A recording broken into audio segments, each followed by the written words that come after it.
120 Indian soldiers against 2,000 Pakistani troops and 40 tanks. The math alone should have ended it before it started. December 4, 1971, the western edge of the Thar Desert, a place called Longewala. Major Kuldip Singh Chandpuri commanded a single company of the 23rd Battalion, Punjab Regiment. His orders were clear: hold the position until reinforcements arrive. What nobody told him was that reinforcements wouldn't reach him for 16 hours. By then, he'd either be dead or he'd have pulled off something nobody thought possible. Pakistan's 51st Infantry Brigade rolled toward Longewala at midnight. Intelligence had confirmed the Indian position was lightly defended. The plan was simple: overwhelm them with armor, breach the border, cut the road to Jaisalmer, and open a corridor deep into Indian territory. Textbook mechanized assault, except the textbook assumes the other side breaks when they see what's coming. Chandpuri didn't break. He had 120 men, one recoilless rifle, and a jeep-mounted machine gun. No anti-tank missiles, no artillery support, no air cover until dawn, if it came at all. What he did have was terrain the Pakistani planners never properly scouted.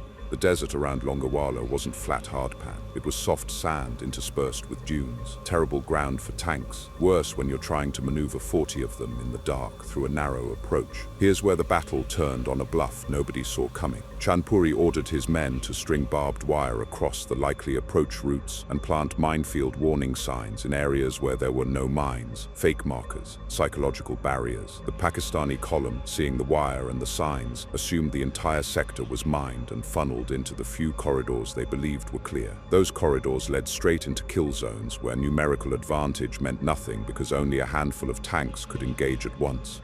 At 3:30 a.m., the first Pakistani tanks opened fire. Chandpuri's jeep-mounted machine gun answered. For 3 hours, 120 men held a mechanized brigade at bay, using one recoilless rifle, small arms, and the kind of tactical positioning that military academies now teach as a case study. The Pakistanis had overwhelming firepower. They couldn't deploy it. Tanks bogged down in soft sand. Vehicles trying to maneuver off the single usable track got stuck. The entire assault compressed into a narrow front where India's defensive fire could concentrate. Then the sun came up. 4 Hawker Hunter fighter jets and 3 Hal Marat bombers arrived overhead at first light. What followed wasn't a battle. It was a slaughter. Pakistani armor, trapped in soft terrain with no room to maneuver and nowhere to hide, became stationary targets. The Indian Air Force made pass after pass, rockets and cannon fire shredding tanks that couldn't move fast enough to evade.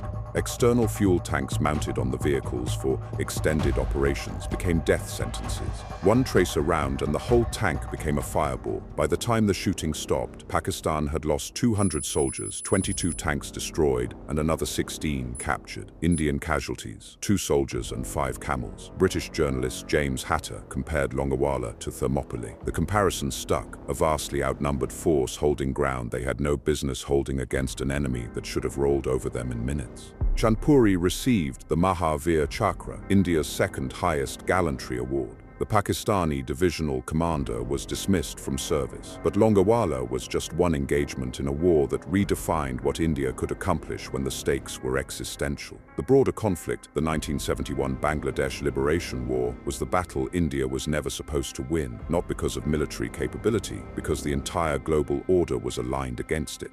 March 25th, 1971. The Pakistani military junta under Yahya Khan launched Operation Searchlight in East Pakistan. What followed was systematic genocide. Estimates vary, but credible sources place civilian deaths between 300,000 and 3 million. 10 million refugees poured across the border into India. By autumn, that number hit 15 million. India was absorbing the population equivalent of a mid-sized country in a matter of months. The economic strain was crushing. The humanitarian crisis was unprecedented, and the geopolitical situation was a nightmare.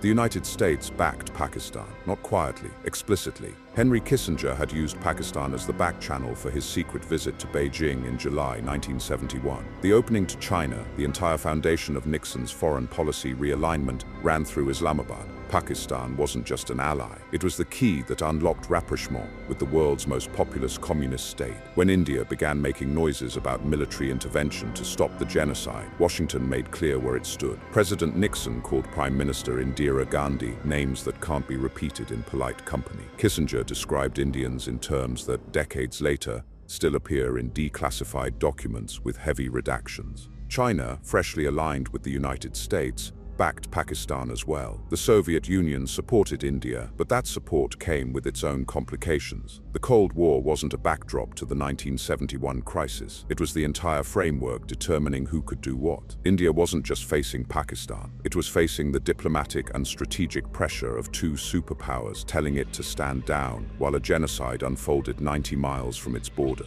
India ignored them. On December 3, 1971, Pakistan launched preemptive airstrikes on Indian airbases, attempting to replicate Israel's success in the Six-Day War. It failed. India's air force was ready. Within hours, Indian forces crossed into East Pakistan from multiple directions. Not a slow build-up, a blitz. The strategy was speed. Get in, decisively defeat the Pakistani military, establish facts on the ground before the international community could intervene, and get out. 13 days. That's how long it took. The Indian military coordinated with Bangladeshi guerrilla forces, the Mukti Bahini, who knew the terrain and had been fighting for months. Indian mechanized columns drove deep into East Pakistan faster than Pakistani command could react. Helicopter-borne troops seized key positions. Paratroopers dropped behind enemy lines to cut off retreat routes. The Indian Navy blockaded Chittagong and Khulna, cutting East Pakistan off from reinforcement or resupply by sea. Pakistani forces in the east were isolated, outnumbered, and facing a population that despised them.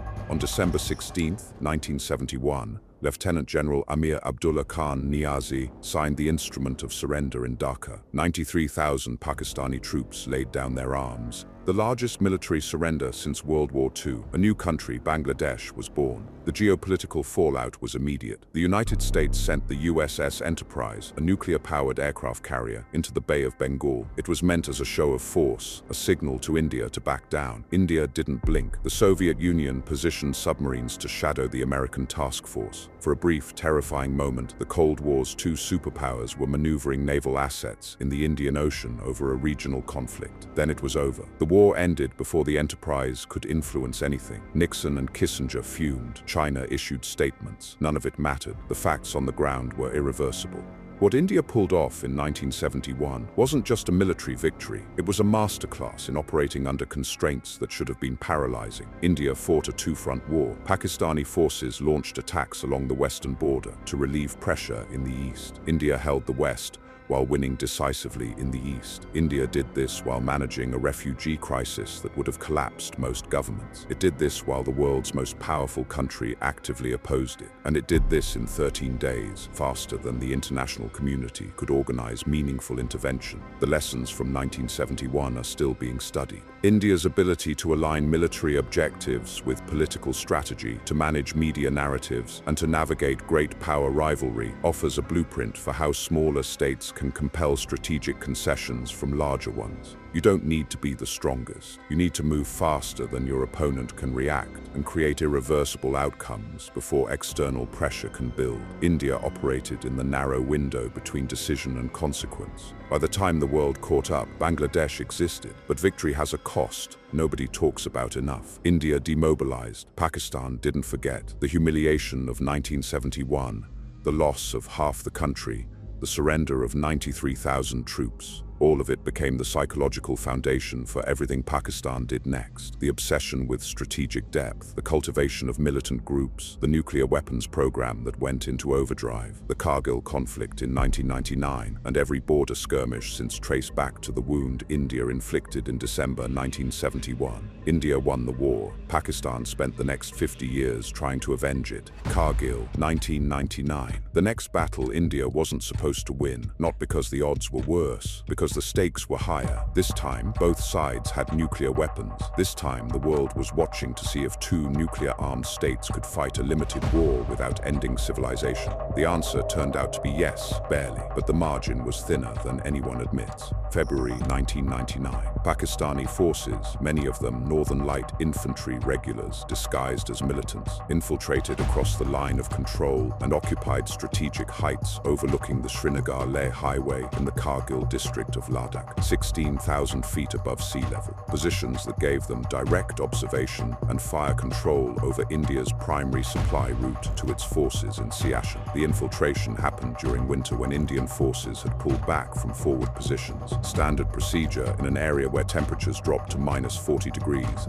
India discovered the incursion in May, not through intelligence, through shepherds reporting armed men on peaks that should have been empty. The initial assumption was small-scale militant activity. Then aerial reconnaissance revealed the scope. Entire battalions dug into fortified positions on heights that gave them every tactical advantage. Dislodging them would require attacking uphill, in thin air, against enemies who'd had months to prepare defensive positions. The Indian military faced a choice: negotiate, which meant rewarding aggression, or fight, which meant casualties that would horrify a country that thought the line of control was stable. India chose to fight. What followed was 2 months of combat at altitudes where simply breathing is an effort. Soldiers carrying 80-pound packs up near vertical slopes. Artillery pieces disassembled, carried piece by piece to firing positions on ridgelines, then reassembled under enemy fire. Helicopter pilots flying in air so thin the rotors barely generated lift, inserting troops onto landing zones the size of tennis courts with 1,000-foot drops on 3 sides. The Bofors gun, the same artillery piece that had been at the center of a corruption scandal years earlier, became the weapon that won Kargil.